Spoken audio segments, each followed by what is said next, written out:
وزدني علما واشرح لي صدري.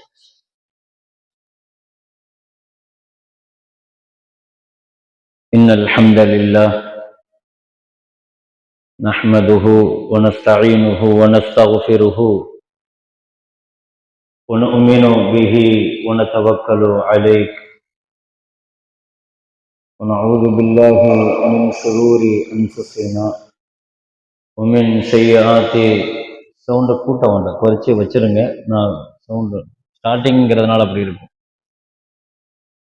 ونعوذ بالله من شرور أنفسنا ومن سيئات أعمالنا من يهده الله فلا مضل له ومن يضلل فلا هادي له وأشهد أن لا إله إلا الله وحده لا شريك له وأشهد أن محمدا عبده ورسوله أرسله بالحق بشيرا ونذيرا وداعيا إلى الله بإذنه والسراجا منيرا صلى الله عليه وعلى آله الطيبين وأصحابه الغر الميامين واتصلت عين بنظر ووعت أذن بخبر وسلم تسليما كثيرا. أما بعد، فقد قال الله تعالى في كلامه القديم والفرقان الحميد: بسم الله الرحمن الرحيم، يهدينا الصراط المستقيم صراط الذين أنعمت عليهم. وقال الله تعالى أيضا: لأكلوا من فوقهم ومن تحت أرجلهم. صدق الله مولانا العظيم. قال نبينا وحبيبنا وشفيعنا وقائدنا وأسوتنا محمد رسول الله صلى الله عليه وسلم: من عرف نفسه فقد عرف ربه. صدق نبينا صلى الله عليه وسلم. அளவற்ற அருளாளன், நிகரில்லா அன்புடையவன், எல்லாம் வல்ல அல்லாஹுவை போற்றி புகழ்ந்தவனாக, உயிருக்கு உயிரான உயிரிலும் மேலான கண்மணியான காத்தமுல் அம்பியாஇ சையதுல் அத்கியாஇ தாஜுல் அவுலியாஇ ஹபீபுனா ஷஃபீஉனா ரசூலுல்லாஹி ஸல்லல்லாஹு அலைஹி வஸல்லம் அவர்கள் மீதும், அவர்களின் பரிசுத்தமான தோழர்கள், குடும்பத்தினர்கள், பாக்கியமான உம்மத்தினர்கள், குறிப்பாக சிறப்பான இந்த ஆன்மீக இஜ்திமாவிற்கு வருகை தந்திருக்கிற நம் அனைவர்கள் மீதும் அல்லாஹுவின் அன்பும் அவனது மேலான கருணையும் வந்து சேரட்டுமாக. அல்லாஹுவின் மகத்தான கிருபையினால் மணப்பாறையில் நடைபெறுகிற இந்த ஆண்டு இஜ்திமா, ஆன்மீக இஜ்திமாவிற்கு அல்லாஹுவின் மகத்தான அன்பாலும் அருளாலும் பல்வேறு ஊர்களிலிருந்து நாம் இங்கே வருகை தந்திருக்கிறோம். ஆண்டுதோறும் நடைபெறுகிற மிக அழகான ஒரு ஆன்மீக மஜ்லிஸ் இந்த வருஷமும் மிகவும் நிரப்பமாகவும் சிறப்பாகவும் அல்ஹம்துலில்லாஹ் நடைபெற்று கொண்டிருக்கிறது. கண்ணியமிக்க மேலான பெருமக்களே, சிறப்பான இந்த ஆன்மீக இஜ்திமா தொன்று தொட்டு காலமெல்லாம் தொடராக நடைபெறுவதற்கு ரப்புல் ஆலமீன் அல்லாஹ் தௌஃபீக் செய்வானாக. அல் ஆரிஃபு பில்லாஹ் ஆஷிகுர் ரசூல் அல்லாமா மர்ஹூம் கபீர் ஹஜ்ரத் கிப்லா நவ்வர் அல்லாஹு மர்கதஹு கத்தஸல்லாஹு சிர்ரஹுல் அஸீஸ், எல்லாம் வல்ல ரப்புல் ஆலமீன் ஹஜ்ரத் அவர்களுடைய மறுமை அந்தஸ்தை மேலும் மேலும் அல்லாஹ் உயர்வடைய செய்வானாக. அவர்களுடைய மன்னரை வாழ்வை அல்லாஹ் மேலும் மேலும் அல்லாஹ் ஒளியாகவும் பிரகாசமாகவும் விசாலமாகவும் அல்லாஹ் ஆக்கி வைப்பானாக. ஹஜ்ரத் அவர்களுடைய வழிகாட்டுதலிலே கண்ணியத்திற்கும் மரியாதைக்கும் உரிய ஹிதாயத்துல்லா ஹஜ்ரத் கிப்லா அவர்களுடைய தலைமையில் ஒவ்வொரு ஆண்டும் இங்கே மிகச் சிறப்பாக ஆன்மீக தஸவுஃப் மாநாடு 2 தினங்கள் மிக அழகாக நடைபெற்றுக் கொண்டிருக்கிறது.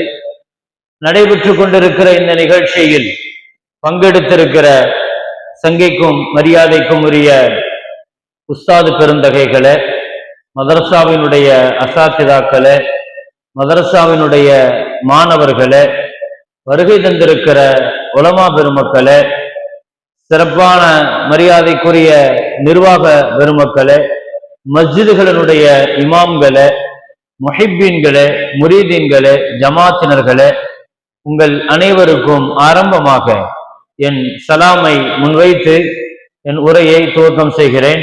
அஸ்ஸலாமு அலைக்கும் வரஹ்மத்துல்லாஹி வபரகாத்துஹு. அல்ஹம்துலில்லாஹ், ஒரு ஆன்மீக தேட்டத்துடன் நாம் இங்கே வந்திருக்கிறோம். இங்கே சொல்லப்படுகிற கருத்துக்கள், பேசப்படுகிற செய்திகள் எல்லா இடங்களிலும் பேசப்படுகிற செய்தியை போல் அல்ல, எல்லா மஜ்லிஸை போல் அல்ல. இது போன்ற மஜ்லிஸுகள், இந்த மஜ்லிஸுகள் ஷேഖுமார்களினுடைய பார்வையில், அவர்களுடைய சில்சிலாவினுடைய பரக்கத்தில் நடைபெற்றுக் கொண்டிருக்கிற மஜ்லிஸில் இதற்கு பெரிய பாரம்பரியம் உண்டு, இதற்கு நீண்ட கால தொடர்கள் உண்டு. ஒரு மீலாது விழாக்கள் நடத்துகிறோம், அல்லது ஏதோ ஒரு மக்தப் மதரசா விழா நடத்தப்படுகிறது, அல்லது விஸ்வான் மதரசாக்களுடைய விழாக்கள் நடத்தப்படுகிறது, அல்லது ஊரினுடைய பல்வேறு விழாக்கள் நடத்தப்படுகிறது. அதை போன்று உள்ள ஒரு சபையாக நீங்கள் இதை நினைக்க கூடாது. அந்த சபைகளில் பேசப்படுகிற செய்திகள் அதுவும் பாக்கியமானதுதான், அதுவும் சங்கைக்குரியதுதான், அதுவும் சமுதாயத்திற்கு தேவையானதுதான், அதுவும் அவசியமானதுதான். ஆனால் அதை போன்று உள்ள மஜ்லிஸ் அல்ல இது. ஏனென்றால் இதற்கு ஒரு சில்சிலா உண்டு, இதற்கு பாரம்பரியம் உண்டு, ஷேகுமார்களுடைய தொடர் உண்டு. இது யாரோ நம்முடைய ஷேகுனா ஹஜரத் அவர்கள், அஹமது கபீர் ஹஜரத் அவர்கள் இன்னைக்கு நமக்கு வழிகாட்டினார்கள். ஹஜரத் அவர்கள் அவர்களுடைய ஷேக்கிட்ட இருந்து, அவர்களுடைய ஷேக்கில் இருந்து அப்படியே ஜிஷ்டியா தரீகாவினுடைய பாரம்பரியம் தொன்று தொட்டு தொடர்கிறது. எங்கு போய் முடிகிறது?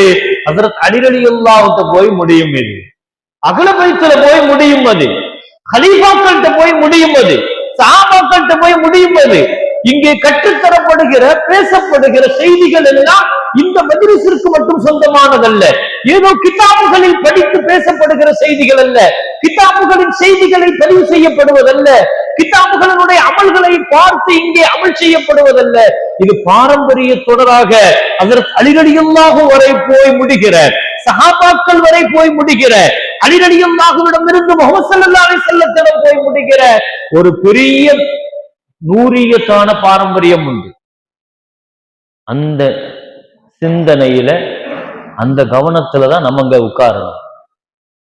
பெருமக்களே, சிஷ்தியா தரீகாவினுடைய அபாய்சீதுல் பிஸ்தாமி ரஹ்மத்துல்லாஹ் போன்ற பெரும் நக்ஷபந்தியா தரீகால பெரியவங்க இருந்திருக்கிறாங்க, சிஷ்தியா தரீகால பெரியவங்க இருந்திருக்கிறாங்க, காதிரியா தரீகால பெரியவங்க இருந்திருக்கிறாங்க, ரிஃபாயியா, ஷாதிலியா, எத்தனை தரீகாக்கள் இந்த உலகத்தில், ஆன்மீக தரீகாக்களினுடைய செய்திகள் அதுவெல்லாம் கொட்டப்படுகிற தஸவுஃபுடைய சபையாக.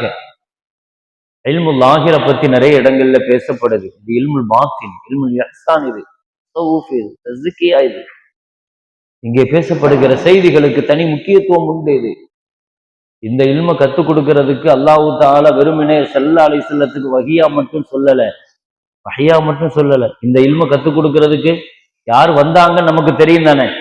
ஜிப்ரீல் அலைஹிஸ்ஸலாத்தை எல்லாம் அல்லாஹ் அனுப்பி வச்சான். கொஞ்சம் யோசிச்சு பாருங்க, இந்த இல்ம அல்லாஹ் வஹியாக என்ன செஞ்சிருக்கலாம்? அப்படி செஞ்சிருக்கலாம். இந்த இஹ்சானுடைய இல்ம அல்லாஹ் வஹியாக சொல்லி கொடுத்திருக்கலாம், தஸவுஃபுடைய இல்ம. ஆனா அப்படி இல்லையே. ஜிப்ரீல் அலைஹிஸ்ஸலாம் நேர்ல வந்து உட்கார்ந்து ஸல்லல்லாஹு அலைஹி வஸல்லத்தை உட்கார வச்சு, காலோடு கால் சேர்த்து, முட்டோடு முட்டு சேர்த்து, முகத்தோடு முகம் சேர்த்து, தஸவுஃபுடைய இல்ம அப்படிதான் கத்துக்கறணும். இஹ்சானுடைய இல்ம அப்படிதான் கத்துக்கறணும். நீங்க கிதாபுகள் எல்லாம் தேட முடியாது. எங்கோ இருந்து கேட்கப்படுகிற செய்திகளை விட, இன்னைக்கு இங்க நான் பேசிக் கொண்டிருக்கிறேன், நீங்க உட்கார்ந்து இருக்கிறீங்க, இங்க டெலிகாஸ்ட் ஆகுது, இது உலகம் எல்லாம் போகலாம், எல்லா இடத்திலையும் கேட்கலாம். ஆனால் இந்த இடத்துக்குன்னு இருக்கிற பரக்கத்து இருக்குது இல்லையா, இந்த இல்ம இப்படி உட்கார்ந்தா மட்டும்தான் அதனுடைய நூறானியத்து கிடைக்கும். இது சத்தியமான வார்த்தை. இதுக்கு ஹதீஸ் ஜிப்ரையில் ஒரு பெரிய சான்று. ஜிப்ரீல் அலைஹிஸ்ஸலாத்தை அனுப்பி உட்கார வச்சு ரசூலுல்லாஹ் மண்டி போட்டு உட்கார வச்சு முட்டோடு முட்டு சேர்த்து அஸ்னத ருக்குபத்தைஹி லா ருக்குபத்தி அப்படிதானே ஒரு ஹதீஸ்ல. அந்த ஹதீஸ படிக்கிறோமா இல்லையா? ஏன் இப்படி அனுப்பி உட்கார வச்சு இப்படி ஏன் சொல்லி கொடுக்கணும்? இந்த இல்மு அப்படித்தானது. இந்த இல்மு ஷேகுமார்களுடைய சபையில போய் உட்கார்ந்து படிக்கணும், அந்த மஜ்லிஸ்ல போய் உட்கார்ந்து படிக்கணும், அந்த இஜ்திமால போய் உட்கார்ந்து படிக்கணும். இதுல பேசப்படுகிற செய்திகள் அப்பொழுது கிடைக்கிற நூறானிய பெரிய வாக்கியம். அல்ஹம்துலில்லாஹ், அல்லாஹ் அந்த நசீபை நமக்கு தந்திருக்கிறான். நமக்கு என்ன வேலை இல்லையா? ஒவ்வொருத்தங்களும் எவ்வளவு வேலைகளோடு இருப்போம், எவ்வளவு விஷயங்களோடு அங்கங்க இருக்கும். எல்லா அலுவல்களையும் ஒதுக்கி தள்ளிட்டு அல்லாஹ் தஆலா நமக்கு தேர்ந்தெடுத்திருக்கான்னு சொன்னா, இந்த இல்முக்காக, இந்த இல்முல் இஹ்சானுக்காக அல்லாஹ் நம்மளை தேர்ந்தெடுத்திருக்கிறான்னு சொன்னா, இது ஹாஜா நாயகம் சொல்லி கொடுத்த இல்மு. இது கௌஸ் நாயகம் ரலியல்லாஹு அன்ஹுமா சொல்லி கொடுத்த இல்மு. இது ஷாதிரி நாயகம், ரிஃபாய் நாயகம் சொல்லி கொடுத்த இல்மு. இதுக்கு இந்த இல்முக்கு பாரம்பரியம் இருக்குது, சில்சிலா இருக்குது. ஹிதாயத்துல்லாஹ் ஹஸரத் இன்னைக்கு பேசுறாங்கன்னு சொன்னா, சொல்றாங்கன்னா, அமல தர்த்தீப் பண்ணி இருக்கிறாங்கன்னா, ஹஸரத் அவர்கள்ட்ட இருந்து உருவானதா அது இல்லையே? காலையில ஆரம்பிக்கிற பொழுதே ஷஜராவை படித்து ஈசான் சவாபு செஞ்சுட்டு ஒரு பெரிய ஷேகுமார்களுடைய நசப வாசிக்கிறாங்க. ஷேகுமார்களுடைய நசப வாசிச்சு அவங்களுக்கு ஈசான் சவாபு செஞ்சுட்டு தான் இந்த அமல் துவக்கமாகுது. என்ன அர்த்தம்? இந்த அமலுக்கான ஷஜரா மரம் வேர் விட்டு அது அப்படியே போய்கிட்டே இருக்குது. இனி ஹஸரத் அவர்களுக்கு பின்னாலையும் இது தொடரும். அது இந்த பாரம்பரியத்திற்கு முடிவு கிடையாது, அழிவு கிடையாது. இது கியாமத் வரைக்கும் போய்கிட்டே இருக்கிற இல்மு. அது ஆட்கள் மாறும், ஷேகுமார்கள் மாறுவார்கள், இடம் மாறும். இந்த இல்மு, இதன் தர்த்தீபு படிக்கணும், இந்த இல்ம படிக்கணும். அல்ஹம்துலில்லாஹ், நான் இங்கே ஒரு விஷயத்திலிருந்து நான் இதை துவக்கலாம் என்று நினைக்கிறேன். பொதுவாக எனக்கு முன்னால் பேசிய என்னுடைய சகோதரர் மௌலவி மொஹிதீன் குட்டி உஸ்மானி ஹஸரத் அவர்கள் ஒரு செய்தியை சொன்னாங்க. உங்களுக்கு எல்லாம் தெரியும், ஹஸரத் லுக்மான் அலைஹிஸ்ஸலாம் தங்களுடைய மகனுக்கு சொன்னதாக ஒரு செய்தியை ஹஸரத் அவர்கள் சொன்னார்கள். மனிதன் என்பவன் உடலும் ரூஹும் சேர்ந்ததுதான் மனிதன், உடலும் ரூஹும் இணைந்ததுதான் மனித சக்தி. ரூஹு என்பது வானத்தோடு சம்பந்தப்பட்டது, உடல் என்பது பூமியோடு சம்பந்தப்பட்டது. அப்படித்தானே? இன்சான் சொன்னாலும் என்ன? ஜிஸ்ம் ரூஹ். நான் இங்க ஒரு செய்தியை நான் உங்களுக்கு சொல்லியறேன். எல்லா சபைகள்ல உள்ள பயான் அல்ல இது, இது தஸவுஃப் வகுப்பு. இது ஒரு வகுப்பாக நம்ம என்ன செஞ்சுக்கறணும், இதுல உள்ள செய்திகள், பேசப்படுகிற செய்திகளை, இது ஷேகுமார்களுடைய வாழ்க்கையில அவங்க அனுபவிச்சு சொன்னதைத்தான் நாங்க சொல்றோம். அவங்க வாழ்க்கையில அனுபவிச்சு ஷேகுமார்கள்ட்ட பெற்ற இல்ம அதை அப்படி எடுத்து நம்முடைய சபைக்கு தருகிறோம். மனுஷன்கிறது உடல், ரூஹ், இந்த ரெண்டும் சார்ந்ததுதான். நமக்கு உடலை பத்தி ஓரளவுக்கு விழிப்புணர்வு இருக்கும், ஆனா ரூஹை பத்தி அதிகமாக விழிப்புணர்வு இருக்காது. நம்ம ரெண்டையுமே மிக சரியாக விளங்கிக்கறணும். உடலோடு ரூஹோடு நடைபெறுகிற தொடர்பு விளங்கினா மட்டும்தான் இந்த இல்ம விளங்க முடியும். ஏன்னா இந்த இல்முங்கிறது ரூஹோடு சம்பந்தப்பட்ட இல்மு. அப்படித்தானே? இது ரூஹோடு சம்பந்தப்பட்ட இல்மு. எனவே ரூஹ விளங்கணும்னா உடலை வச்சு ஒப்பிட்டு பேசினா மட்டும்தான் ரூஹ் விளங்கும். அந்த அடிப்படையில உடல்ங்கிறது அது மண்ணிலிருந்து படைக்கப்பட்டது, பூமியிலிருந்து படைக்கப்பட்டது. அப்படித்தானே? உடலினுடைய மூலக்கூறு என்ன? அசல் என்ன? மண்ணு. மண்ணுதான் உடலினுடைய மூலக்கூறு. ரூஹனுடைய அசல் என்ன? அது வானம் சார்ந்தது. இது பூமி சார்ந்தது, அது வானம் சார்ந்தது. அதனால அல்லாஹ் என்ன செய்யறான்னா, எந்த பொருளை எங்க இருந்து அல்லாஹ் படைச்சானோ அங்கதான் அதற்கான ரிஸ்க் வைப்பான். இது சரியா நீங்க விளங்கணும். எந்த பொருளினுடைய மூலக்கூறு எதுவோ அங்கதான் அல்லாஹ் என்ன வைப்பான், அதுக்கான ரிஸ்க் வைப்பான். இப்போ மனிதனுடைய உடலுக்கான ரிஸ்க் எங்க இருக்குது? பூமியில இருக்கு. பூமியில தான் அல்லாஹ் ரிஸ்க் வைப்பான். ஏன்னா உடல் பூமியில இருந்து வந்தது. அதனால மனிதனுக்கு தேவையான அரிசி, மனிதனுக்கு தேவையான உடைகள், மனுஷனுக்கு தேவையான தண்ணீர், கோதுமை எல்லாமே எங்க? பூமியில இருந்து. அவனுக்கு தேவையான எல்லா விஷயங்களும் உடலுக்கு தேவையான பூமியில இருந்துதான் அந்த ரிஸ்க. ஒபாரக ஃபீஹா ஃபீ அர்பஅத்தி அய்யாம். அல்லாஹ் குர்ஆன்ல சொல்றான், 4 நாட்கள் அல்லாஹ் பூமியில் மனிதனுடைய ரிஸ்க்குக்காக அல்லாஹ் பரக்கத்து செய்தான் அப்படிங்கிறான். அல்லாஹ் எத்தனை நாள் ரிசுக்கு வச்சான பூமியில அல்லாஹ் வானத்தை பூமியும் படைச்சதை பத்தி சொல்லும் போது அல்லாஹ் சொல்லுவான் பூமியில மனுஷனுக்கான ரிசுக்க அல்லாஹ் அமைக்கிறான். 4 நாள்ல அல்லாஹ் அமைச்சான். 4 நாள்ல அல்லாஹ் அமைச்சான். இது மனுஷனுடைய உடலுக்கான ரிசுக். ரூஹு அது வானத்திலிருந்து உள்ளது, அது மேலிருந்து உள்ளது. அப்ப அதுக்கான ரிசுக் என்ன? அன்வார், தஜல்லியாத், ஃபியுல்லாத், பரக்காத். ரூஹுக்குனுடைய ரிசுக் என்ன? ரூஹு வாங்க வேண்டிய ரிசுக் இதுதான். அன்வாரியாத், தஜல்லியாத், ஃபியுல்லாத், பரக்காத். இந்த நாளும் அது வானத்திலிருந்து தான் வரும். அந்த நூறானியத்தும் அந்த தஜல்லியாத்தும் அந்த ஃபியுல்லாத்தும் அந்த பரக்காத்தும் ஏன் ரூஹு வானத்திலிருந்து வந்தது, அதனால வானத்து. அசல் எதுவோ அங்கதானே போய் சேரும். ஒரு பொருளினுடைய மூலம் எதுவோ அங்கதானே போய் சேரும்.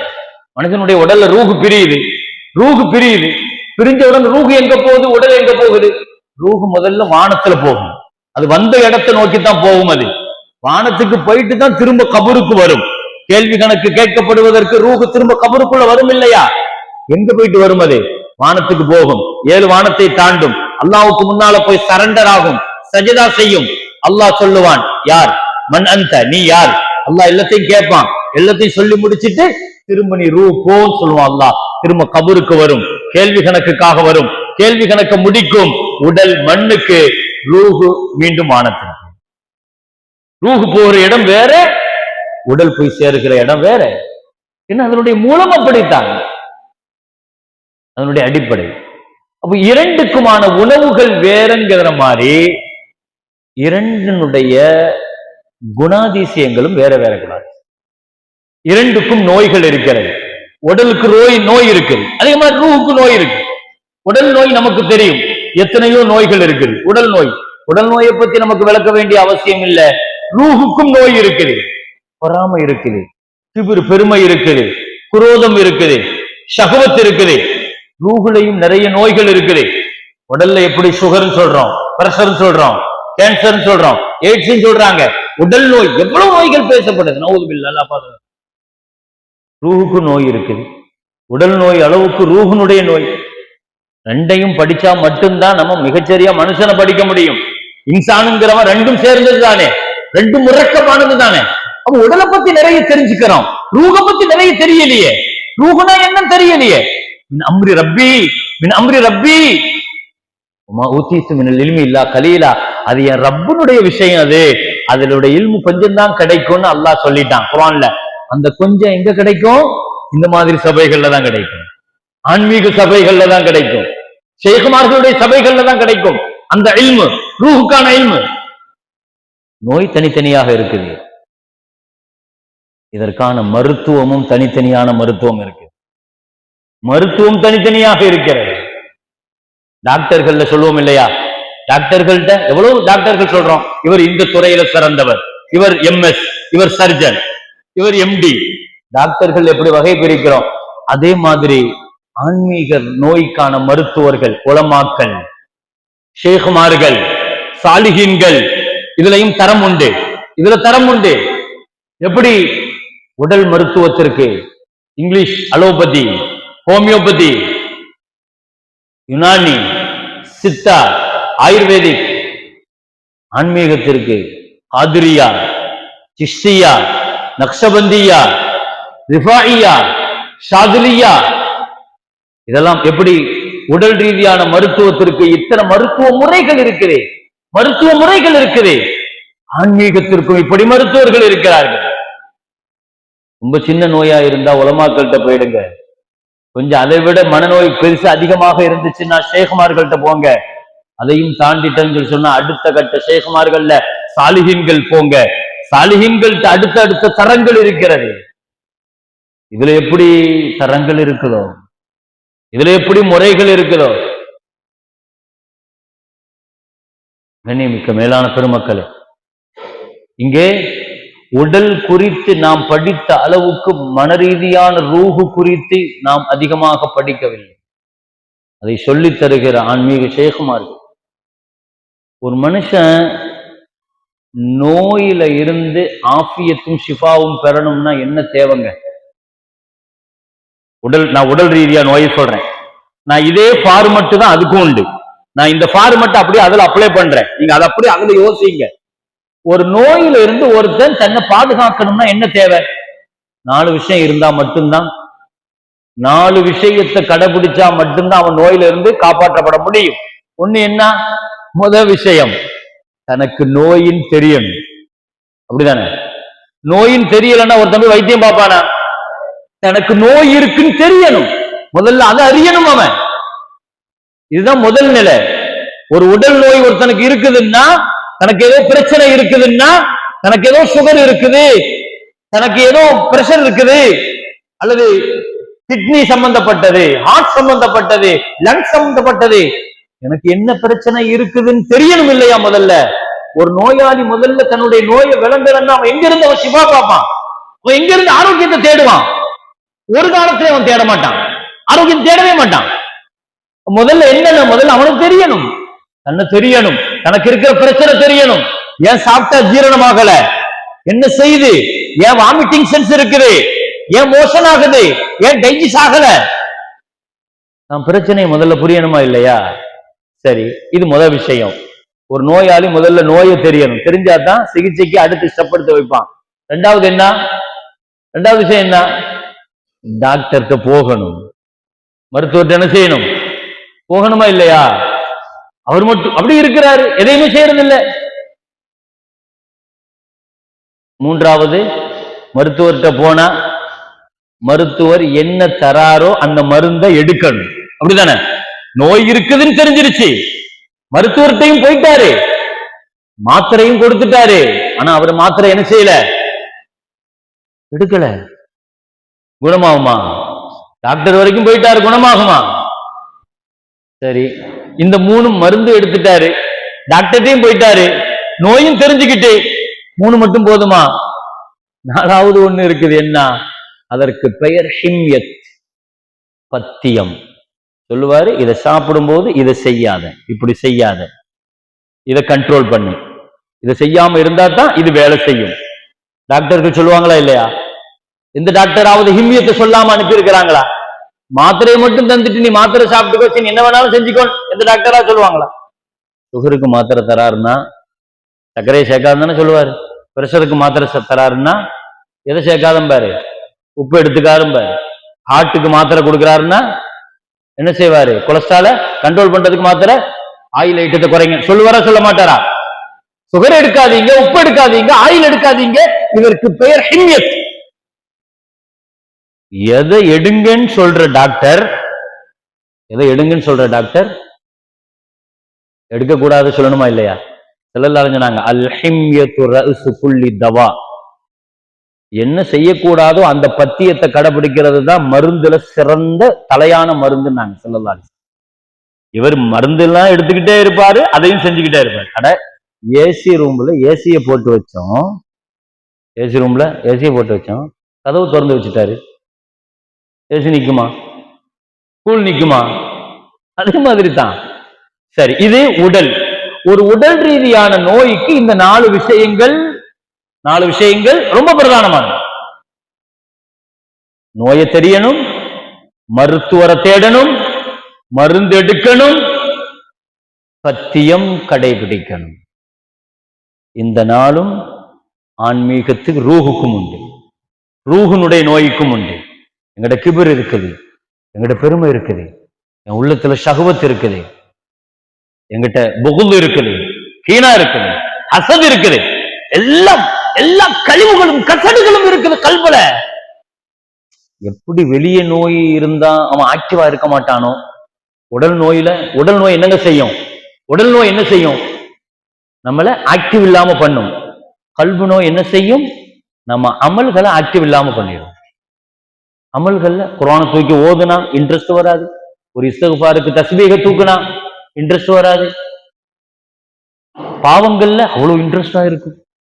ஃபயத்மா அல்லதி ஃபீ கல்பிஹி மர்ல், உன் கல்புல நோய் இருக்குங்கிறத கண்டுபிடிக்கிற ஒரு டெஸ்ட் கருவி இருக்குதுங்கிறான் அல்லாஹ் தஆலா. ஒவ்வொன்னைக்குமே டெஸ்ட் பண்றதுக்கு ஒரு கருவி இருக்கு இல்லையா, மெஷர்மெண்ட் இருக்கு இல்லையா? உள்ள நோய்க்கு டெஸ்ட் என்ன? அல்லாஹ் சொன்னா, மஹரமியத்தான அந்நிய பெண்களையோ ஹராமையோ பார்க்கறதுல உனக்கு இன்ட்ரெஸ்ட் இருக்குன்னா விளங்கிக்க, உன் கல்புக்குள்ள நோய் பிடிச்சிருக்குங்கிறாங்க. கல்பு நோய்க்கு அல்லாஹ் கொடுக்கிற ஃபயத்துமா அல்லதி ஃபீ கல்பிஹி மரல். கல்புல மரியல் இருக்குது, கல்புல மையத்தான கல்பு இருக்குது, கல்புல மரலான கல்பு இருக்குது, கல்புல மையத்தான கல்பு இருக்குது, கல்புல ஷக்கான கல்பு இருக்குது, சந்தேகப்பட்டுக்கிட்டே இருக்கும். இப்படி ஒரு கல்பு இருக்குது. கல்புனுடைய தராதரங்களை பத்தி அது தனியாக பேசப்பட வேண்டும். சரி, இப்ப நான் என்ன சொல்றேன், 4 வகையான ட்ரீட்மெண்ட் எடுக்கணும். முதல்ல என்ன, என் கல்புல முதல்ல நோய் இருக்குங்கிறத நான் விளங்கணும். நான் பெருமைக்காரன் தான், என் உள்ளத்துல ஹசது இருக்குது, பொறாமை இருக்குது, இதை ஒப்புக்கொள்ளணுமா இல்லையா? அடுத்து என்ன செய்யணும்? டாக்டரை தேடி போகணும். டாக்டர் யார்? ஷேகுமார். டாக்டர் யாரு? ஷேகுமார்கள். ஷேகுமார்கள் இல்லாம வெறுமனே மாத்திரையை மட்டுமே வாங்கி வாங்கி போட முடியுமா? அந்த கிதாபுல பார்த்தா நம்ம அதை செஞ்ச, சரி ஓகே, இந்த தஸ்பீ ஓதுவோம், அந்த தஸ்பீ ஓதுவோம். இல்மு தான் உலகம் பூரா பரவி கிடக்குது. இல்மு இல்லைன்னு யாரு சொன்னது? இல்மு மட்டும் போதும்னா குர்ஆன் மட்டும் போதும். ஏன் ஸல்லல்லாஹு அலைஹி வஸல்லம் ஷேகுமார்கள் வழியாகத்தான் அந்த குர்ஆனை நீங்க படிக்கணும், ஹதீஸ படிக்கணும்ங்கிறதுக்கு தான் ஸல்லல்லாஹு அலைஹி வஸல்லத்தின் வழியாக ரஷீத் அஹ்மது கங்கோஹி ரஹ்மத்துல்லாஹ், ரஷீத் அஹ்மது கங்கோஹி ஜிஷ்தியா தரீகால வருவாங்க, பெரியவங்க, ஷேக், பெரிய ஷேக். அவங்க ஹாஜி இம்தாதுல்லா முஹாஜிரி மக்கி ரஹ்மத்துல்லாஹ்ட்ட பையத்து வாங்குறாங்க. இவங்களே பெரிய இல்முதாரி ரஷீத் அஹ்மது கங்கோஹி ரஹ்மத்துல்லாஹ் இம்தாதுல்லா முஹாஜிர் மக்கி ரஹ்மத்துல்லாஹ்ட்ட பையத்து வாங்குறாங்க. அவங்கள்ட்ட பையத்து வாங்கின உடனே அவங்கள்ட்ட போய் ஒருத்தர் சொன்னாரு, நீங்க அந்த ஜிபாலுல் இல்மு, நீங்க இல்முல மலல்ல, நீங்க இல்முல பெரிய மலை இல்லையா? அந்த நூறு ஷம்ஸ், இல்மு ஷம்ஸ், நீங்க ஒரு கல்வி சூரியன் இல்லையா? யார்கிட்ட? ரஷீத் அஹ்மது கங்கோஹி ரஹ்மத்துல்லாஹ். உண்மையிலே பெரிய இல்மு தான், இல்முல பெரிய மலை தான் அவங்க, இல்முல பெரிய சூரியன் தான் ரஷீத் அஹ்மது கங்கோஹி ரஹ்மத்துல்லாஹ். அவ்வளவு பெரிய ஆள், அவ்வளவு பெரிய ஆள். இமாம் இம்தாதுல்லா முஹாஜிர் மக்கி ரஹ்மத்துல்லாஹ், இவங்கெல்லாம் நம்ம ஜிஷ்தியா தரீகாவினுடைய ஷேகுமார்கள். இவங்களால தான் ஜிஷ்தியா தரீகாவினுடைய வழி நடத்தப்பட்டுச்சு.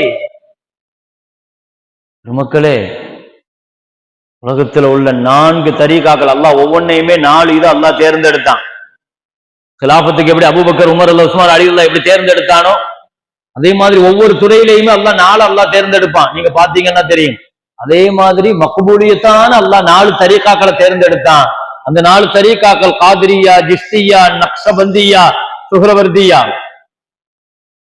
இந்த தரீகாக்களின் வழியாக மற்ற எல்லாமே ரிஃபாயியா, ஷாதிலியா, இதெல்லாம் ஒண்ணுக்கு ஒண்ணு ததாகுல், உள்ள நுழையும். உங்களுக்கு எல்லாம் தெரியும், சமீபத்துல கூட நக்ஷபந்தியா தரீகாவினுடைய மிகப்பெரிய ஷேக், அல்லாஹு அக்பர், உலகம் முழுக்க அமெரிக்கா உட்பட பல நாடுகளுக்கு நக்ஷபந்தியா தரீகாவினுடைய செய்திகளை கொண்டு போய் சேர்த்த அல்லாமா ஜுல்ஃபிகார் அஹ்மத் சாப் வஃபாத்தான செய்தி நீங்கள் எல்லாம் உலகத்திற்கே பெரிய இழப்பு. பெருமக்களே, இந்த மாதிரி பெரிய பெரிய ஷேகுமார்களை எல்லாம் இந்த உலகம் இழந்துட்டு இருக்குது.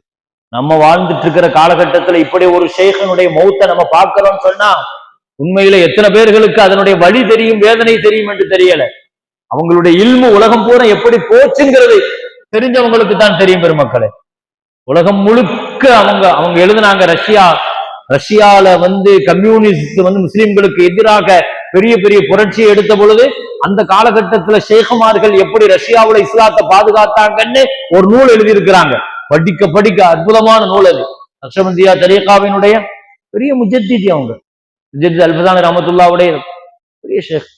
நம்ம காலத்துல வாழ்ந்த பெரிய ஷேக். பெருமக்கள், பாகிஸ்தானுடைய மிகச்சிறந்த ஜுல்ஃபிகார் சாப், லட்சக்கணக்கான மக்கள் அவங்களுடைய ஜனாசால கலந்துக்கிட்டாங்க. நீங்க சோசியல் மீடியால பார்த்திருப்பீங்க. சமீப காலத்துல உள்ள வேர்ல்டு அளவுல இஸ்லாமிய ட்ரெண்டிங்கே அதுதான். இவ்வளவு ஜனாசால இதுவரைக்கும் நம்ம காலத்துல இதுவரைக்கும் இவ்வளவு பேர் கலந்ததாக, லட்சக்கணக்கான பேர் கலந்துகிட்டதாக. உலகத்திலேயே ஜனாசாவினுடைய ரெக்கார்டு பிரேக்ங்கிறது முஸ்லிம்கள் தான் வச்சிருக்கிறோம். ஹஜ்ரத் அஹ்மத் இப்னு ஹம்பல் ரஹ்மத்துல்லாஹுடைய ஜனாசா தான் இன்னைக்கு வரைக்கும் ரெக்கார்ட் பிரேக். 25 லட்சம் பேர் அவங்க ஜனாசால கலந்துக்கிட்டாங்க. ஒரு ஆலிமனுடைய ஜனாசால 25 லட்சம் பேர். அன்னைக்கு பகதாது முழுக்க எல்லா வீட்டிலையும் ஒரு மௌத்து விழுந்ததாக அவங்க துக்கப்பட்டாங்க. அஹ்மத் ரஹ்மத்துல்லாஹ் மூத்தான பொழுது இப்படியே உலகமே இதாச்சு, அது திக்கிட்டு போச்சு. அவங்களுடைய மௌத்துல திகைச்சு போய் நின்னுச்சு. நம்ம வாழ்ந்துட்டு இருக்கிற காலகட்டத்துல இப்படி ஒரு மிகச்சிறந்த ஒரு தரீக்கத்தினுடைய ஷேக், அல்லாஹு அக்பர், மிகச்சிறந்த ஷேக் பெருமக்களே, அவங்களுடைய மௌத்து, அல்லாஹு அக்பர், அவங்க செய்த சேவைகள், ஷேகுமார்கள் செய்த மாதிரி உலகத்துல சேவைகளை உலகத்துல யாரும் செய்யல. அதை விளங்கிக்கங்க. முதல்ல நக்ஷபந்தியா, சிஷ்தியா, காதிரியா, என்னுடைய ஷேகுமார்கள் இந்த உம்மத்துக்கு உலகத்திற்கு இஸ்லாத்தை கொண்டு போய் சேர்த்த மாதிரி, தீனை கொண்டு போய் சேர்த்த மாதிரி, இல்ம கொண்டு போய் சேர்த்த மாதிரி உலகத்துல யாருமே அந்த பணிகளை செய்யல. செல்வத்தை அந்த இடத்தை யாருமே தொட முடியாது. அமெரிக்கா வரைக்கும், லண்டன் வரைக்கும் நக்ஷபந்தியா தரீகாவினுடைய அத்தனையும் கொண்டு போய் சேர்த்தாங்க. சிறந்த நக்ஷபந்தியா தரீகாவினுடைய ஷேகுமார்களுடைய வரிசையில பெரிய பெரிய ஷேகுமார்கள்லாம் வருவாங்க. முஜத்தித் அல்ஃபசானி ரஹமத்துல்லா ஒருத்தர் போய் என்னுடைய கடையை கொஞ்சம் திறந்து கொடுங்கன்னு சொன்ன உடனே கடையை, ஒரு பாத்திர கடை, போய் திறந்து வச்சு அல்லாஹ் அப்படின்னு சொன்னாங்களாம். எல்லா பாத்திரங்கள்ட்ட இருந்தும் அல்லாஹ்ங்கிற சப்தம் வராங்க. பாத்திரங்கள் விக்ரி செய்கிற அளவு ஹதீசுகளை படிக்கிறோம் இல்லையா? ஸல்லல்லாஹு அலைஹி வஸல்லம் அவங்க காலகட்டத்துல ஸல்லல்லாஹு அலைஹி வஸல்லம் மற்ற பொருட்களினுடைய ஜிக்ருகளை சஹாபாக்களுக்கு கேட்க வச்சாங்க இல்லையா? உலகத்துல தரீகாக்களுடைய ஷேகுமார்கள் அவர்கள் செய்த சேவைகள் மகத்தானது. எனவே இங்கே 4 விஷயங்கள் ரொம்ப பிரதானமானது. ஒரு நோய்க்காக, ஒரு நோயில இருந்து ஒரு விடுபடணும் சொன்னா கண்டிப்பாக நோய் இருக்குதுன்னு தெரிஞ்சுட்டா யாரை தேடி போகணும்? ஷேக தேடி போனாதான். இல்ல எங்கட கிதாப் இருக்குது, குர்ஆன் இருக்குது, ஹதீஸ் இருக்குது, அதை படிச்சுக்கிடுவேன், இதை படிச்சுக்கிடுவேன். அவ்வளவு. ரஷீத் அஹமது கங்கோஹி ரஹமத்துல்லா மிகச்சிறந்த ஜபல் தான். இம்தாதுல்லா மஹாஜிரி மக்கி ரஹமத்துல்லாட்ட போய் உட்கார்ந்து பையத்து வாங்கின உடனே எல்லாரும், நீங்க பையத்து, நீங்க எதனால பையத்து? அவங்க என்ன சொன்னாங்க தெரியுமா? அவங்க சொன்ன அழகான வார்த்தை, நான் தாருல் உலூம் மதரசால நாங்க படிச்சோம், சில மிட்டாய்களினுடைய பெயர்களை படிச்சோம். மிட்டாய் மிட்டாய் இருக்கு இல்லையா? அவங்க சொன்ன அந்த உதாரணத்தை சொல்லணும். மிட்டாய்களினுடைய பேரை படிச்சோம், ஆனா மிட்டாய்களினுடைய சுவையை எங்க ஷேகுமார்கள்ட்ட தான் படிச்சாங்க. பேரைத்தான் நாங்க படிச்சோம். இங்க பிள்ளைங்க இருக்கிறீங்க, மதரசா பிள்ளைங்க இருக்கிறீங்க, உங்களுக்கு நான் சொல்லுகிறேன், நீங்கள் மதரசாக்களில் படிப்பது அஸ்மாக்கள் தான், பெயர்களை தான் படிக்கிறீங்க. அதனுடைய கருத்துக்களை யார்கிட்ட படிக்கணும்? இது ரஷீத் அஹமது கங்கோய் ரஹமத்துல்லா சொன்ன வார்த்தை. நாங்கள் மதரசாக்கள்ல தொழுகையினுடைய தரீகாவை படிச்சோம், தொழுகையினுடைய கைஃபியத்தை என் ஷேகிட்ட தான் படிச்சேங்கிறாங்க. தொழுகணுங்கிறது தெரியும், ஆனா அந்த அபுதல்லாஹ கான்னக்க தராகுன் எப்படி தொழுகணுங்கிறத நான் அவங்கள்ட்ட தான் படிச்சேன். நீங்க தொழுகையை படிக்கலாம், தொழுகையினுடைய சட்டத்தை படிக்கலாம், ஜகாத்தை படிக்கலாம், ஜகாத்து சட்டங்களை படிக்கலாம். காலத்தான் நீங்க படிக்க முடியும், ஆளை அங்க போனாதான் படிக்கணும். ஆளை அவங்கள்ட்ட தான் படிக்கும். ஷேகுமார்கள்ட்ட இருந்தா தான் படிக்க முடியும், அவங்க தொடர்புல இருக்கணும். முஃப்தி ஷஃபி சாப் எத்தனை பேருக்கு தெரியும் தெரியல, மிகச்சிறந்த உருது கிதாபுகள்ல சில பேர் பார்த்திருப்பீங்க, தப்சீர்கள்ல மாரிஃபுல் குர்ஆன் மாதிரி தப்சீர், அல்லாஹு அக்பர், அற்புதமான தப்சீர். வாய்ப்பு கிடைச்சா எடுத்து நீங்க படிங்க, ரொம்ப அழகான. முஃப்தி ஷஃபி ரஹமத்துல்லாஹ் அவங்க எழுதினாங்க, வஃபாத் ஆயிட்டாங்க. அவங்களுடைய மகனார் முஃப்தி தகி உஸ்மானி சாப். என்னன்னா முஃப்தி ஷஃபி சாப் ஒரு செய்தியை சொன்னாங்க, நான் மஸ்னவி ஷரீஃப்ல ஒரு கவிதை படிச்சேன். மஸ்னவி ஷரீஃப் அல்லாம ரூமி ரஹமத்துல்லாஹ் ஆன்மீகத்தினுடைய உச்சம் அது. அதுல ஒரு வரி மஸ்னவி ஷரீஃப்ல அல்லாமா ரூமி ரஹமத்துல்லாஹ் எழுதுறாங்க, எக் ஜமானா பா சுஹபத்தே அவுலியா பெஹ்தரஸ் சத்சாலா தாஅத்தே பெரியா அப்படின்னு ஒரு பார்சி வரி மஸ்னவி ஷரீஃப்ல. என்ன அர்த்தம் தெரியுமா? இப்படி ஒரு லைனை படிச்சேன், கொஞ்ச நேரம் அவுலியாக்களான இறைநேசர்களோடு உட்காருவது 100 வருஷம் முகஸ்துதியே இல்லாமல் அமல் செய்யறதை விட சிறந்தது அப்படின்னு இமாம் ரூமி எழுதினாங்களாம். எப்படி? கொஞ்ச நேரம் அவுலியாக்களுடைய சபையில ஷேகுமார்களோடு சுஹபத்துல இருக்கிறது எத்தனை வருஷம்? 100 வருஷம். 100 வருஷம் ரியா இல்லாத, முகஸ்துதி இல்லாம அமல் செய்யறதை விட சிறந்தது அப்படின்னு நான் படிச்சேன். முஃப்தி ஷஃபி சாப் சொல்றாங்க. இந்த வரியை நம்ம மஸ்னவி ஷரீஃப்ல படிச்ச உடனே எனக்கு கொஞ்சம் சிரிப்பா இருந்துச்சு. ஏன்னா பொதுவாகவே கவிஞர்கள் ரொம்ப மிகைப்பாத்தம் பேசுவாங்க. கவிஞர்கள் கவிதைகள் நினைச்சுவாங்க, கொஞ்சம் மிகைப்பா பேசுவாங்க. 100 வருஷம் வணக்கத்தை விட சிறந்ததுன்னு சொன்னா பரவாயில்ல, முகஸ்துதியே இல்லாம வணக்கம் செய்யறதை விட சிறந்தது அப்படின்னு எழுதி வச்சிருக்கிறாங்க. இமாம் ரூமியை பத்தி தெரியும் தானே, மஸ்னவி ஷரீஃப் பெரிய அங்கீகாரமான கிதாப். தசவுஃபுக்கான அடிப்படை, தசவுஃபுக்கான அடிப்படை. அல்லாஹ் அக்பர். ஒருத்தர் தசவுஃப் படிக்கணும்னு சொன்னா அவர் படிக்க வேண்டிய விஷயங்கள் யஹ்யா உலூமுத்தீன் படிக்கணும்பாங்க. ஆன்மீகத்தை விளங்கணும்னா யஹ்யா உலூமுத்தீன், கௌஸ் நாயகத்தினுடைய ஃபத்ஹ் ரப்பானி, அந்த வரிசையில சொல்லுவாங்க ரூமி ரஹ்மத்துல்லாஹுடைய மஸ்னவி ஷரீஃப். இது எனக்கு குழப்பமாக இருந்துச்சு. இது எப்படி இப்படி? ஒரு நாள் அஷ்ரஃப் அலி தானவி ரஹ்மத்துல்லா அவங்கள நான் சந்திச்சேன். தானவி ரஹ்மத்துல்லாட்ட நான் கேட்டேன், கவிஞர்கள் எப்பொழுதுமே இஃப்ராத் தஃப்ரீத் ரொம்ப மிகைப்பாத்தான் எழுதுவாங்களோ அப்படின்னு கேட்டேன். என்னன்னு சொன்னாங்க, இல்ல இப்படி எழுதி வச்சிருக்கிறாங்களே இமாம் ரூமி, கொஞ்ச நேரம் அவுலியாக்களோடு இருப்பது 100 வருஷம் முகஸ்துதி இல்லாமல் வணக்கம் செய்வதை விட. தானவி ரஹ்மத்துல்லா கேட்டாங்களா, இதே வரிய நான் படிக்கட்டுமான்னு கேட்டாங்க. இதே வரிய நான் படிக்கட்டுமா? படிங்க பார்க்கண்டாங்க. एक जमाना बा सोहबत औलिया बेहतरज लाख साला ताअते बेरिया அப்படின்னு படிச்சாங்க. அவுலியாக்களோடு கொஞ்ச நேரம் இருப்பது லட்சக்கணக்கான வருடங்கள் முகஸ்துதி இல்லாம வணங்குறதை விட அல்லாஹ்ட்ட பெருசு.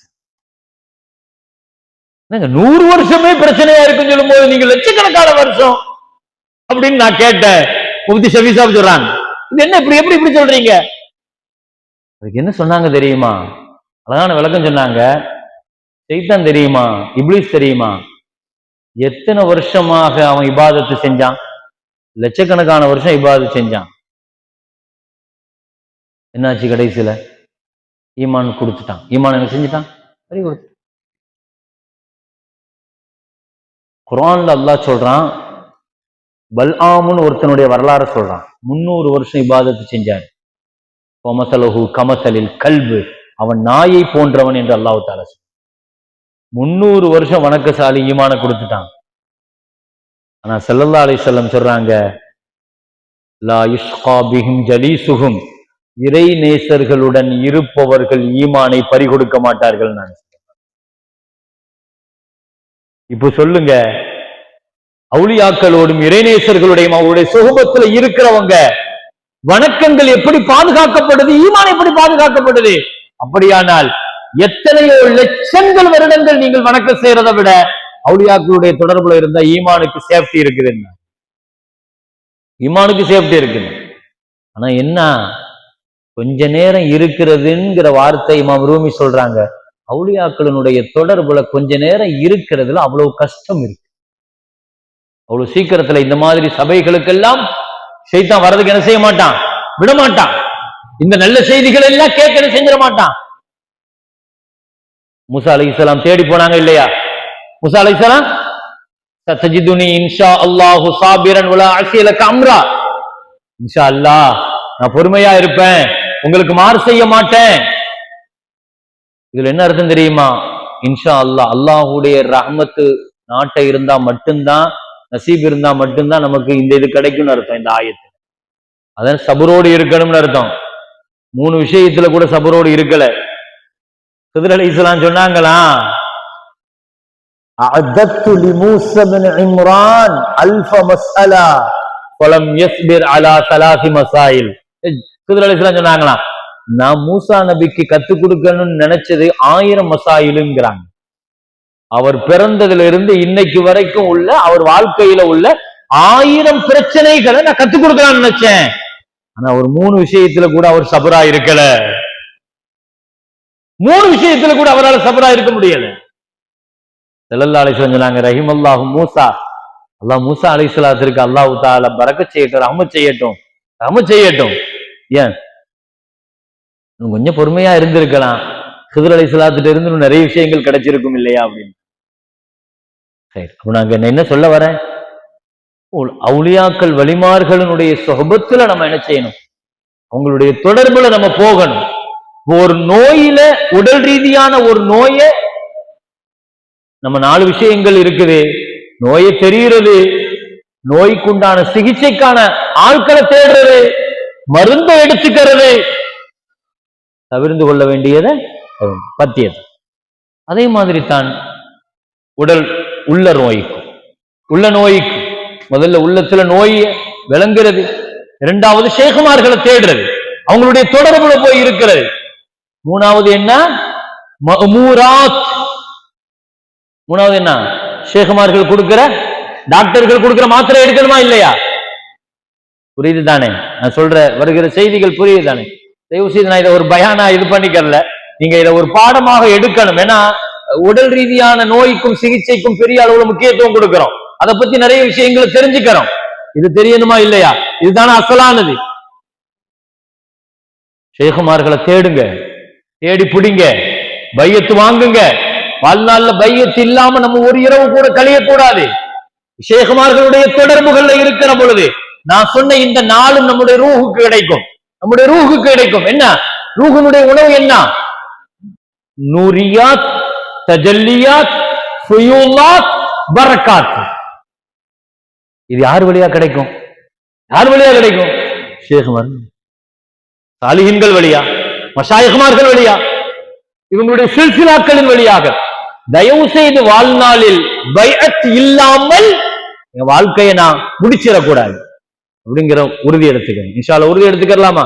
கண்டிப்பாக ஷேகுமார்கள்ட்ட நம்ம கண்டிப்பா பையத்து வாங்கி இருக்கணும், ஷேகுமார்களுடைய தொடர்புல இருக்கணும். அவங்கதான் நமக்கான பாதுகாப்பு, நம்ம கல்புக்கான பாதுகாப்பு. எப்பவுமே நம்மளை இஸ்திகாமத்தா வச்சிருப்பாங்க. வலிமார்களுடைய தொடர்புல இருந்தா என்ன கிடைக்கும்? இஸ்திகாமத்து கிடைக்கும். என்ன கிடைக்கும்? இஸ்திகாமத்துனா என்ன? எந்த அமலையும் நம்மளால கண்டினியூவா செய்ய முடியுதா? செய்ய முடியல தானே. கண்டினியூவா செய்ய முடியுமா? ஷேகுமார்கள்ட்ட இஸ்திகாமத்து கிடைக்கும். நீங்க வேற எங்க தேடினாலும் என்ன கிடைக்காது? இஸ்திகாமத்து கிடைக்காது. மஷாயிஹ்மார்கள்ட்ட தான் ஒரு அமலை கண்டினியூட்டியா எப்படி செய்யணும், இது அவங்கள்ட்ட தான் நம்ம படிக்க முடியும். அதே மாதிரி நம்ம நஃப்ஸ பத்தி நமக்கு சொல்லி தரவங்க அவங்க தான். நான் என்னை பத்தி நான் பெருசா நினைச்சிட்டு இருப்பேன், நான் அப்படி, நான் என்ன தெரியுமா, நான் அந்த மாதிரி, நான் இந்த, நீ யாருங்கிறத சொல்றதுக்கு தான் ஷேகுமார். அப்படித்தானே? அல்லாஹும்ம ஜஅல்னி ஃபீ அஅயுனின் நாஸி கபீரா வ ஃபீ ஐனி ஸகீரா. ஸல்லல்லாஹு அலைஹி வஸல்லம், யா அல்லாஹ் மக்கள் பார்வையில என்ன பெருசா காட்டு, கண்ணியமா. அதனுடைய கைஃபியத்து முறை எங்க இருக்குது? அதனால தான் ஒவ்வொரு ஷேகுமார்களும் ஒவ்வொரு விதமாக என்ன செய்வாங்க, தர்பியா பண்ணுவாங்க. ஷேகுமார்களுடைய தர்பியா, சில பேர்கள் சில தரீகாக்கள்ல முராக்கபா, நக்ஷபந்தியா தரீகால எல்லாம் பாத்தீங்கன்னா முராக்கபா தான். முராக்கபா 3 மணி நேரம் முராக்கபால எரிம்பாங்க, 2 மணி நேரம் முராக்கபால எரிம்பாங்க. ஆழ்நிலை தியானம், ஆழ்நிலை தியானம் இருக்கணும். எப்படி ஒரு சார்ஜ் போடுறோமோ, நம்ம பையத்து ஷேகுமார்கள்ட்ட கொடுத்துட்டோம்னா ஷேகுமார்கள்ட்ட இருந்து நமக்கு சார்ஜ் ஆயிட்டே இருக்கும். நம்ம அப்படியே கண்ணை மூடி இருந்தாலும் என்ன செய்யும்? சார்ஜா. சில ஷேகுமார்கள் ஔராதுகளை கொடுப்பாங்க, ஜிக்ர்களை கொடுப்பாங்க. சில ஷேகுமார்கள் இல்முகளை கொடுப்பாங்க. ஒவ்வொரு தரீகாவினுடைய ஷேகுமார்கள் ஒவ்வொரு வகையான இல்மை வச்சு தர்பியா கொடுப்பாங்க. எனவே 3வது நிலை ஷேகுமார்கள் தருகிற மருந்துகள். அதுக்கு பேர் என்ன சொன்ன? மஅமூராத். சொல்லுங்க, அதுக்கு பேர் என்ன? மஅமூராத். மஅமூராத்னா என்ன? ஷேகுமார்கள் தருகிற தர்பியா முறை, தஸ்கியா முறை, வழிமுறை நமக்கு சொல்லி தருவாங்க. நீங்க அல்லாஹ் 100 தடவை ஓதுங்க, இஸ்திக்பார் 500 தடவை ஓதுங்க, சொல்லி கொடுக்குறாங்களா இல்லையா? இதுதான் மருந்து, இதுதான் மருந்து. 4வது இருக்குது, என்ன சொன்ன? பத்தியம், மன்ஹியாத். மனுகியாத். நம்மள்ட்ட சொல்லுவாங்க ஷேகுமார்கள், இதை செய்யாதீங்க, அதை செய்யாதீங்க, அப்படி பண்ணாதீங்க. மனுகியாத் பண்ணுவாங்க. அந்த மனுகியாத் தான் பத்தியம். அல்ஹம்துலில்லாஹ். எனவே உடலுக்கான நோய்கள் நம்மை அரிப்பது போல உடலினுடைய நோயை கவனிக்காம விட்டா அது எப்படி காலப்போக்குல உயிருக்கு உழ வச்சிருமோ, அதே மாதிரி ரூஹினுடைய நோயை கவனிக்காம விட்டா கடைசியில் அது ஈமானுக்கு உழ வச்சிரும். ஈமான் என்ன செஞ்சிடும். எனவே தான் ரப்புல் ஆலமீன் அல்லாஹு தஆலா நபிமார்களும் சரி நமக்கும் சரி அல்லாஹு தஆலா அந்த மேலான அந்த தொடர்பை அல்லாஹ் கேட்க சொன்னான். இஹ்தினஸ் ஸிராத்தல் முஸ்தகீம் ஸிராத்தல் லதீன அன்அம்த அலைஹிம். யாருடைய பாதை அல்லாஹ் கேட்க சொல்றான்? உன் அருள் பெற்றவர்களுடைய பாதையை, சாலிஹீன்களுடைய பாதையை. யூசுப் அலைஹிஸ்ஸலாம் கேட்டாங்க இல்லையா, ரப்பி தவஃபனி முஸ்லிமன், ரப்பி தவஃபனி முஸ்லிமன் வல்ஹிக்னி பிஸ்ஸாலிஹீன். யா அல்லாஹ், என்ன முஸ்லிமாக மௌத்தாக்கு, சாலிஹீன்களோடு சேர்த்து வை. சுலைமான் அலைஹிஸ்ஸலாம், வஅத்கில்னி பிரஹ்மதிக ஃபீ இபாதிக ஸாலிஹீன், சாலிஹான உன் அடியார்களோடு என்ன நுழைவி. இதுவெல்லாம் நல்லோர்களுடைய தொடர்பை அல்லாஹ்ட்ட நம்ம கேட்கணும். ரூஹ கூப்பிடும் போதே அல்லாஹ் எப்படி கூப்பிடுவான் தெரியுமா? யா அய்யத்துஹன் நஃப்ஸுல் முத்மஇன்னா, அமைதி பெற்ற ஆத்மாவே, இர்ஜிஇ இலா ரப்பிக ராலியத்தம் மர்லியா, நீ ராலியா மர்லியாவாக போய் என்ன செய், நீ என்கிட்ட திரும்ப வா. வதுகுலி ஃபீ இபாதி வதுகுலி ஜன்னதி, என் நல்லடியார்களோடு போய் சேரு, என் சொர்க்கத்துல நுழ. என்ன அர்த்தம்? முதல்ல என் அடியார்களோடு சேரு. அல்லாஹ் முதல்ல என்ன சொல்றான்? அதுக்கு பிறகுதான் சொர்க்கம். சொர்க்கத்தை கூட அல்லாஹ் பின்னால்தான் சொல்றான். இந்த ஆயத்தை சொல்லித்தான ரூஹு கூப்பிடுது, ரூஹ கூப்பிடுறாங்க. அப்ப முதல்ல என் அடியார்களோடு சேரு. அல்லாஹ்வுடைய அடியார்களோடு சேர்ந்தா தான் ஜன்னத்து கிடைக்கும் பெருமக்களே. எனவே குர்ஆனிலேயும் ஹதீஸிலேயும் நமக்கு தெரிய வேண்டிய இந்த அடிப்படையான செய்திகள், இந்த இல்மு ஒரு பரக்கத்தான இல்மு, ஒரு பாக்கியமான இல்மு. உடலுக்கான தேவைகள், உடலுக்கான நோய்கள், உடலுக்கான வைத்தியங்கள், இதுல பெரிய அளவுல நாம இத்தனையோ விஷயங்கள்ல நாம கவனம் செலுத்துவது போல ரூஹுக்கான நோய்கள் உண்டு. அந்த ரூஹுக்கான நோய்களில் நாம் அதிகமாக கவனம் செலுத்தணும். அப்படி கவனம் செலுத்துவதற்கு தான் வழிமார்கள் நமக்கு சொல்லித் தருகிற இது போன்ற ஔராதுகளும் திக்ருகளும், இந்த இறைவனுடைய தொடர்புகளும் முராக்கபாக்களும், இதற்கான படித்தரங்களை அவர்கள் நமக்கு பயிற்சி படுத்துகிறார்கள். எப்படி பயிற்சி கொடுக்கிறாங்க வழிமார்கள், ஷேகுமார்கள்? எப்படி பயிற்சி கொடுக்கிறாங்க? இதுக்கான நிலைகள் வச்சிருக்கிறாங்க அவங்க. முஷாரத்தா, முஆத்தபா, முஹாசபா, முராக்கபா, முஆக்கபா, இப்படி 5 நிலைகள் வச்சிருக்கிறாங்க. இந்த பயிற்சிக்கான முறைகளை விளங்கணும். முஷாரத்தான்னு ஒண்ணு இருக்குது. முஷாரத்தானா என்ன? முஷாரத்தானா என்ன? முதல்ல என்ன செய்வாங்க? ஷேகுமார்கள் கொடுக்கிற அந்த தர்பியாவை நம்ம என்ன செய்யணும்? மாமூராத்துகள் கொடுப்பாங்க இல்லையா, இதை செய்யுங்கன்னு சொல்லி, மருந்துகள் கொடுப்பாங்க இல்லையா, இந்த அமலத்தை செய்யுங்கன்னு சொல்லி, நாம அதை வாங்கிட்டு போய் என்ன செய்யணும்? நம்ம நஃப்ஸோடு முஷாரத்தா போடணும். என்ன முஷாரத்தா? இதை செய், இது நிபந்தனை, இப்படித்தான் செய்யணும், இதை விட்டு நீ விலகக்கூடாது, ஷர்த்துங்க. முஷாரத்தானா என்ன? நஃப்ஸோடு நாம போடுகிற நிபந்தனைக்கு பேர் முஷாரத்தா. பையத்து வாங்கும் போது கண்டிப்பாக எல்லா ஷேகுமே நமக்கு என்ன செஞ்சிருப்பாங்க? சொல்லி தந்திருப்பாங்க இல்லையா? இது செய்யணும், இது செய்யக்கூடாதுன்னு சொல்லி தந்திருப்பாங்க. அப்படித்தானே? இத்தனை தடவை இஸ்திக்ஃபார் ஓதுங்க ஒரு நாளைக்கு, காலையில இதை ஓதுங்க, மாலையில இதை ஓதுங்க, ஔராதுகள் கொடுப்பாங்க இல்லையா? இத சரியாக நஃப்ஸ் செய்யுதாங்கிற முஷாரத்தா. நஃப்ஸ்கிட்ட சொல்லணும், நீ இதை விட்டு எப்பொழுதுமே விலகக்கூடாது அப்படிங்கிற அந்த முஷாரத்தா செய்யணும், ஷர்த்து போடணும். இது தினமுமே நம்ம நடக்கணும். முஷாரத்தா போட்டுட்டு சும்மா இருக்கக்கூடாது. அடுத்து என்ன? முராக்கபா. முராக்கபானா என்ன? கவனிக்கணும்னு அர்த்தம். நஃப்ஸ கண்காணிக்கணும்னு அர்த்தம். எப்படி கண்காணிக்கணும்? செஞ்சுச்சா, எதை செய்யல, இன்னைக்கு காலையில இருந்து இரவு வரைக்கும் மாதிரி தான். இமாம் பூஸிரி ரஹ்மத்துல்லாஹ் சொல்லுவாங்கல்ல, வன் நஃப்ஸு கத்திஃபில், நஃப்ஸ் எதை மாதிரி? குழந்தை மாதிரி. குழந்தைக்கு எப்படி நம்ம கண்காணிச்சுக்கிட்டே சொல்லி கொடுக்கணுமோ அதே மாதிரி எதுக்கு சொல்லி கொடுக்கணும்? குழந்தைய எப்படி நம்ம ஷர்த்து போட்டு முஷாரத்தா இப்படி செய், இதை செய்யலன்னா அப்பதான் சொல்லுவோமா இல்லையா?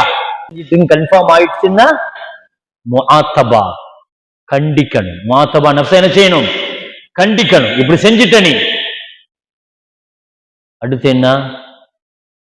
முஆக்கபா, நஃப்ஸ தண்டிக்கணும். தொடர்ந்து செஞ்சுட்டுனா என்ன செய்யணும்? எப்படி தண்டிக்கணும்?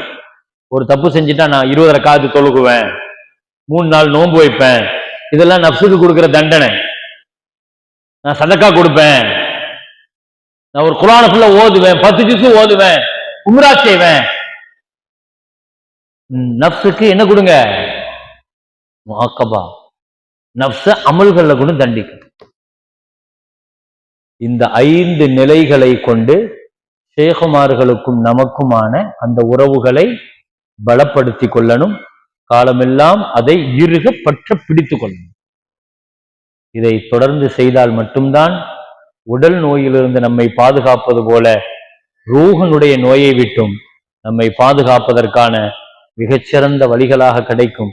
இல்லாமல்ல ரப்புல் ஆலமீன் அல்லாஹு தஆலா என்னென்ன விஷயங்களை பேசினோமோ கேட்டோமோ அது அப்படியே அதுல கவனம் இல்லாம விட்டுட்டு போயிடாம அதை காலமெல்லாம் கண்ணுல ஒத்தி அந்த செய்திகளை எடுத்து நம்முடைய வாழ்க்கையில பின்பற்றி நடப்பதற்கு அல்லாஹு தஆலா எனக்கும் உங்களுக்கும் அல்லாஹ் தௌஃபீக் செய்வானாக. இல்லாமல்ல ரப்புல் ஆலமீன் அல்லாஹு தஆலா அவனது மேலான நல்ல சொஹபத்தை தொடர்பை அல்லாஹ் நமக்கு தந்தான்.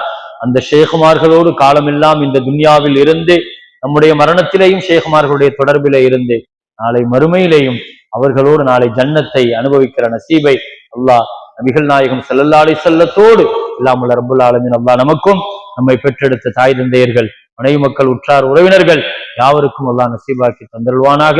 பிஹக்கி சய்யிதினா முஹம்மதின் ஸல்லல்லாஹு அலைஹி வஸல்லம். ஆகிரு தஅவானா அல்ஹம்துலில்லாஹி ரப்பில் ஆலமீன். அஸ்ஸலாமு அலைக்கும் வரஹ்மத்துல்லாஹி வபரகாத்துஹு.